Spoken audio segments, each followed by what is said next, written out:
Now, let's get to some breaking news on a player who could end up leaving Arsenal, and that is Emile Smith Rowe. According to reports, Emile Smith Rowe will inform Arsenal he wants to leave the club amid interest from Aston Villa, Fulham, and Crystal Palace. Arsenal are holding out for their price, which is understood to be in excess of 30 million. Now, a couple of points from this. This is coming from our Sports Beat. We were told that Smith Rowe is back, I think, in terms of training. He's back in the Arsenal camp and he's come back early.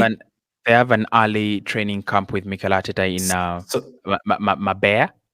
Yeah, so I did say two things. Either one, he's coming to, get his fitness up quicker than the other players, have an advantage, maybe start a few preseason games, maybe prove a point to Arteta, and maybe even start the season if our players get to the final and semi-finals of the Euros. There's a spot there for him.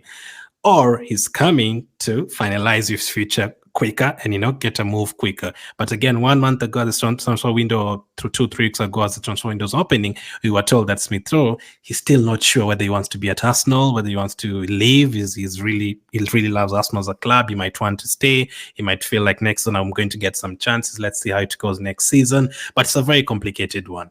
There's a lot of people wanting to stay, but there's some that say, listen, he needs to leave. We need that money for to take it to buy someone else in the team. We were told that Vieira is going to stay at once Vieira to stay. So does that mean Smith Rowe is going to leave?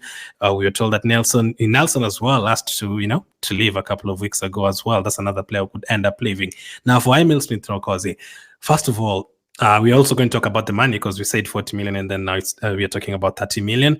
How do you feel about Smith Rowe? We talked about him before a lot, but right now, how do you feel about him? Do you feel like, this is a player we have to do everything to keep him? I don't care how much someone is giving us, we have to keep him. Or do you feel like if he wants to leave, just let him go? Even 28, 30 million, just let him go. Well, personally, I don't have any talent questions about him. He's one of the technically gifted, real talented and real talents in this Arsenal squad. So if you're asking me about, am I desperate to sell him? Am I eager to make money out of him? 100% not. He's one of the players I would say untouchables in terms of talent, right? But I've said this before and I said again, this one is on Mikel Arteta. If he stays, that is on Mikel Arteta. If he leaves, that one is also on Mikel Arteta. Because with such a talent, and talent is like beauty. When you look through the mirror, you know how beautiful you are. You know how smart you are. You know how talented you are. So I think Emile Smith Rowe would know his abilities. He would know his talent. And he would know that I think I'm better than ABCD that is, starting ahead of me, right? I think the manager is not giving me enough game time. And if I went across the city and I went to West Ham, I went to Tottenham, I went to Newcastle, if I went anywhere across this country, I am a star. I'm a big player. If it goes to Crystal Palace alongside Eze, even if Eze goes, and he's better as a replacement than Eze, like creatively and also in terms of, giving them that attacking thrust and, scoring goals. So this one is on Mikel Arteta. For me, I don't have any doubts with Emile Smith Rowe. I would never feel like, why is he bringing on Emile Smith Rowe at this point in time? I know he can score goals. I know he loves to take a shot. I know he's accurate when it comes to his shots. He's not wasteful with his chances. And he's a creative player. Brave, drives the ball a lot of the time, and we've seen him succeed for Arsenal in a season where he was almost our best player in that very season. So for me, no question, if Mikel decides that he's willing to include him in that small pocket of players that he that he trusts. Last season he was trusting only 14 players, and 14 players means you have a starting 11 and 3 players that you trust beyond that starting 11. And those 3 players were Trossard, who came on for Gabriel Martinelli a lot of the time. He also trusted, who else? Partey. I mean, Partey was injured a lot of the time, but I would say Partey because when he came back, straight away got into the starting 11 and, dropped out. Yeah. And maybe Tomiyasu or Kivio, right? Or Zichenko. 3 players, right? We're talking about a club that has around how many players? Around, you'd say 20 players that anyone could say, these are Arsenal, players that could start for them. The Edin Nketiahs of this world, he threw away. The Reece Nelson of this world, he threw away, and a couple of other players. So if he's going to treat Emile Smith Rowe like that, then I don't see him, I don't see the point in him staying. But if Emile Smith Rowe has guarantees that he will get game time, and I don't mean starting games, I mean being part of that inner circle of 15 players, that if a game is won at 60 minutes, Smith Rowe has to come on as a must. If a game is needs a game changer, he could be a game changer. We have seen him score goals off the bench, right? In that season where he scored 10 goals, he scored a couple of them on the bench. So he's got that shows you that, like Trossard, you have a game changer there, and to be a game changer, you need a player with a positive attitude. And I think he's got a positive attitude. So Mikel Arteta, this one, it's on you. If he stays, that's on Mikel Arteta. If he leaves, that's on Mikel. Now, I really want Smith to stay, for sure. But for his own career, I feel like I would love him to, as you said, to come on when we need a goal. Maybe Rice drops back to the 6, and then this guy comes on and plays the last 20 minutes. The position he played in that 21-22 season is on the left side. Now we have Trossard and Martinelli. That time he was competing with Martinelli. We're actually arguing about who's better between Martinelli and Smith Rowe. There was a lot of debates. But now he cannot remove Odegaard from that team. That is for sure. And the other position, I don't think, however people look at him as the shot number 10, I don't think he's ever been interested in playing in that Odegaard role. I don't think he's got the eye for a pass like an Odegaard or Jorginho or a Toni Kroos to play in that role, or Luka Modric. He's not in that bracket. So if you're talking about the number 8 position, that is Rice. Yeah, Rice can play 38 games or 38 without even getting and again, So again, it doesn't really offer us what Rice gives us, so that's like a no-brainer. So the role for him there is very scarce. It's very tough to see where he's going to play, unless he's happy not to come on a few games, and then we're promising that, listen, Odegaard is not going to play all 60 games. You're going to play some games. Odegaard is going to get rested a couple of games, and if Odegaard is not there, we're promising that it's you who's going to play. You're not going to bring this one or this one. It is you. But maybe he has heard that Aston are looking for other midfielders, and Rice is going to be pushed in number 8 position, and maybe you're looking for wingers. Maybe he's heard about Nico Williams and players like that. And do you think he's now felt, as he was on holiday, and I think he was in Jamaica, he felt like, I don't think I'm in the plans? I mean, as a player, you've got to look at how the manager sets up, and how you play, your style of play, and how the manager sets up, and the requirements that the manager has for you, and the positions he wants you to occupy. If you're willing to change, if you're willing to adapt, if you're really in that mode of, I can adapt to this, I can do this, then definitely there's no question about you being the right player for the system. So I think with me, with the decision, it's about him looking at Mikel Arteta's favorites, looking at Mikel Arteta's strategy. With wingers, they're inverted wingers who love to cut inside, take a lot of shots, and score a lot of goals. He wants his wingers on 15 goals a season. Even when we didn't get a lot of goals from the left-hand side, Trossard managed 12, and Gabriel Martinelli managed around 5 or 6. When you combine that, that is around what? 18 goals? 18 goals or 17 goals on the left-hand side. Saka himself alone had 16 on the right-hand side. So wingers are going to be inverted from Mikel Arteta. When you play Emile Smith Rowe on the left-hand side, yes, he loves to play there, but the reason as to why he plays there is he loves to, drive until the goal line, and then cut it back for players arriving at the edge of the penalty area or players in the middle of the penalty area to tap in. That is not what Mikel Arteta wants, and he doesn't fancy that. So I think he's looked at himself, like you've said, are you really going to compete with Deckers? I don't think he's going to compete with Deckers. With the Athletic reporting that Arsenal could get a 6 and an 8, I mean, where are we going? I think with Deckers, you're looking at a guy who can play 10 seasons without remembering to take a break. With Martin Odegaard, you either have the ability to play there, or you don't have the ability to play there. It's not a vocation. It is a career in that Martin Odegaard position. It's like you either you are born to create, right? Or you are born not to create. As simple as that. So I think he looks into it and it's like, really, even if they give me the guarantee that I'm going to play, where am I going to play? Who am I going to, who am I going to dispossess, right? Who am I going to throw out of the starting 11? If, for instance, we start the first 3 games and Rice and Odegaard have not come back, and maybe Martinelli and Trossard have also not come back because they are all at the Euros and Copa America.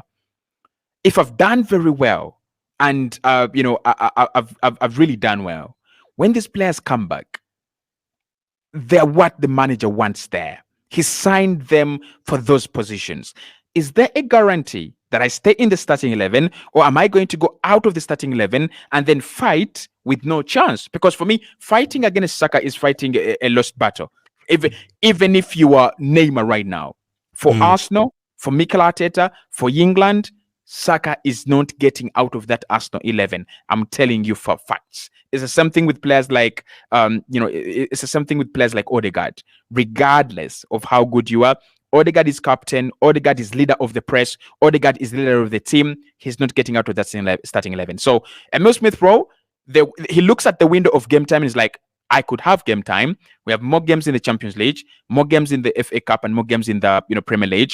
But really, do I have a big shot at starting now, at being that player that Mikel says, well, Emile, you're starting the next 10 games? I don't see that. And I don't think he sees that. And I can't make an argument for him starting either ahead of Odegaard, Rice, or Martinelli or Trossard. I can't really think. But the thing I can make an argument for him is if he's the first option from the bench and those players come out, it's absolutely fine. So the article said it is understood that Smith Rowe is keen to depart the Emirates as he looks for starting 11 role, elsewhere having failed to break into Mikel Arteta's first choice lineup. Following a lengthy injury layoff in 2022, Smith Rowe has struggled since to gain regular playing time for the Ghana and has made just 3 Premier League starts in the last 2 seasons. Aston Villa, who previously made an approach to Arsenal for the 3-cup England man, but were rebuffed, remain interested and possess the lure of Champions League football. While Smith Rowe's career progressing, it looks increasingly unlikely the Haaland graduate will remain at Arsenal for the longer term. Now, the attacking midfielder has never been short of suitors, and while it remains Arteta's preference to continue with Smith Rowe in the squad, another year of keeping him around will see his market value significantly fall with his contract expiring in 2026. So he still has 2 years remaining on his contract. And there's like 3 appearances for England. That shows you there was a time he was way ahead of the likes of Grealish and those kind of players. He was being picked with Saka. We were following games for England because of Smith Rowe and Saka, and they're all in the team. But obviously, it's dropped off. The injury cost him fast. Obviously, 2022, the injury cost him a lot, and his back is not really played a lot. Now, 2 things with him. One, do you think it's a case of it's not fair, Smith Rowe should be playing more, or do you think it's a case of we just have better players in those positions? I'm sorry. It's a case of the system. It's a case of the system. I don't think that the players on the left-hand side have really blown me away to the extent that he can't catch them. It's the case of the system. Mikel really prefers a player that is going to cut in. He prefers an inverted winger. He prefers a winger that focuses on running. Every run, must be towards the penalty area, not towards the byline, then the penalty area. He wants it direct. He wants it quick. He wants that ball into the penalty area, delivered into the penalty area a little bit quickly, a little bit quicker. So that is where Emile Smith Rowe has a problem. That is where Emile is facing the challenge. So he can't really play where Saka is, because then that's where he would be the inverted winger. But that is not how he loves to play, right? If you had to keep him, where would you use him? Still, I would use him. I would interchange him with Gabriel Martinelli. That is his best position. And that's what happens to Trossard. Again, I mean, you've got to go with the future, right? If Emile Smith Rowe can come in and give us the season he gave us before 2022.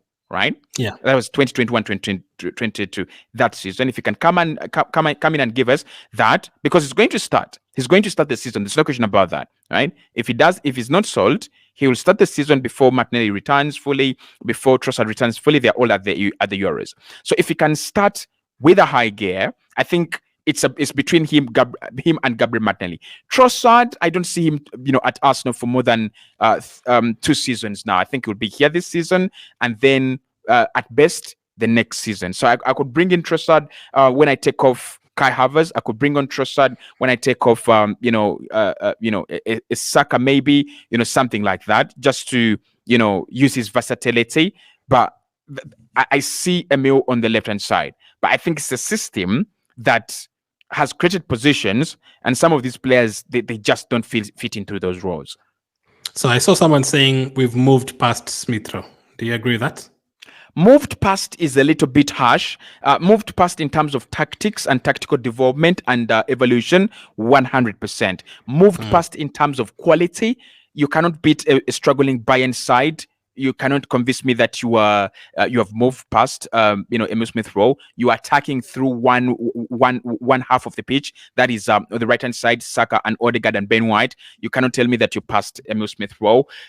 You've not won any trophies in the last 2 years or 3 years even. You cannot tell me that you passed Emile Smith Rowe. I don't see how we are past Emile Smith Rowe. You remember when you did the Keeper Sell a couple of weeks ago? If you guys haven't checked it out, you can still check it out on the channel. I did say I want Smith Rowe to stay, and I told you, I saw him performing well against Luton, and then you told me I'm looking at the couple of things and trying to make it feel like Arteta's looking at him in those particular games. Because I felt like the game against Everton, the game against Luton, I saw him pressing, winning the ball back, and helping us get a goal. Everton came on; he was the first option to come on when you were trying to win a title in the last day of the season, and he came on, hit the post. He was looking good. Yes, he didn't score, he didn't assist, but the Luton game he assisted. He was looking good. Or do you think it's too little, 2-3 games too little to look at? You don't think Arteta's looking at that?